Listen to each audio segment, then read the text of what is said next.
Ça, c'est la question pour le Parti québécois. En question principale, je reconnais maintenant le député d'Abitibi-Est. Madame la Présidente, techniquement, j'aurais voulu poser ma question justement sur le PEC, moi aussi, car il y a des enjeux majeurs pour les familles immigrantes qui ont été recrutées au fil du temps par ce programme.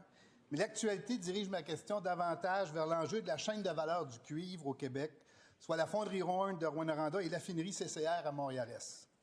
Le premier ministre a fait des représentations internationales pour dire qu'on en est un joueur important du futur des minéraux critiques et stratégiques. Mais où est-il aujourd'hui? On ne l'entend pas pour défendre ce dossier et assurer la pérennité de la filière cuivre au Québec. À titre de ministre responsable de la région de l'Abitibi-Témiscamingue, il doit rassurer la population et les travailleurs de ces usines en négociant des conditions acceptables et gagnantes pour tous. Alors, la réponse du ministre de l'Économie. Oui, merci, Madame la Présidente. Évidemment, c'est la seule fonderie de cuivre au Canada. Elle est d'une importance cruciale, non seulement pour l'économie de l'Abitibi-Témiscamingue, mais pour le nombre d'emplois. Évidemment, il y a des enjeux de qualité de l'environnement, donc il faut se préoccuper aussi de la santé de la population. L'entreprise a des travaux à faire pour s'améliorer, diminuer les émissions de gaz à effet de serre. Évidemment, ils veulent de la prévisibilité.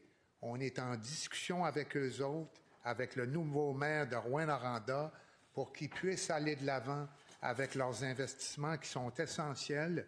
On connaît la chaîne d'approvisionnement, CCR dans l'est de Montréal, les sous-traitants, c'est 3 000 emplois au Québec. Donc, il faut trouver un juste équilibre. Les pourparlers se poursuivent et on a un objectif clair, préserver les emplois en assurant la santé de la population. Merci, Madame la Présidente. Première complémentaire. Madame la Présidente, Glencore n'est pas parfaite. Je pense que tout le monde le reconnaît.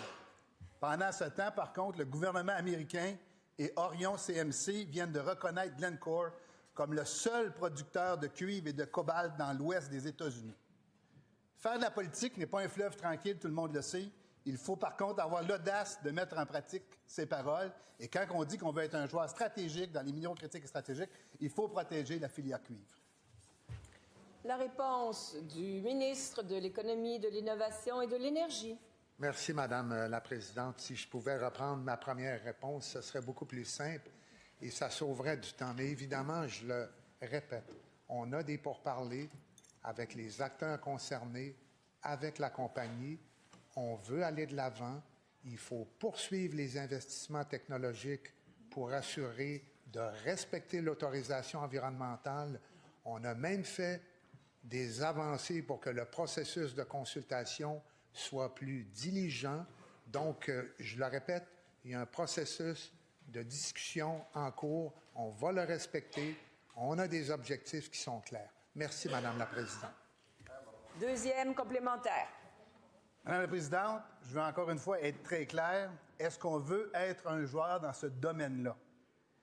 L'affinerie, là, dans Montréal-Est, là, de CCR, là, c'est l'affinerie des appareils électroniques, les matériels électroniques, les éoliennes, les téléphones cellulaires, la tuyauterie de plomberie, les voitures électriques.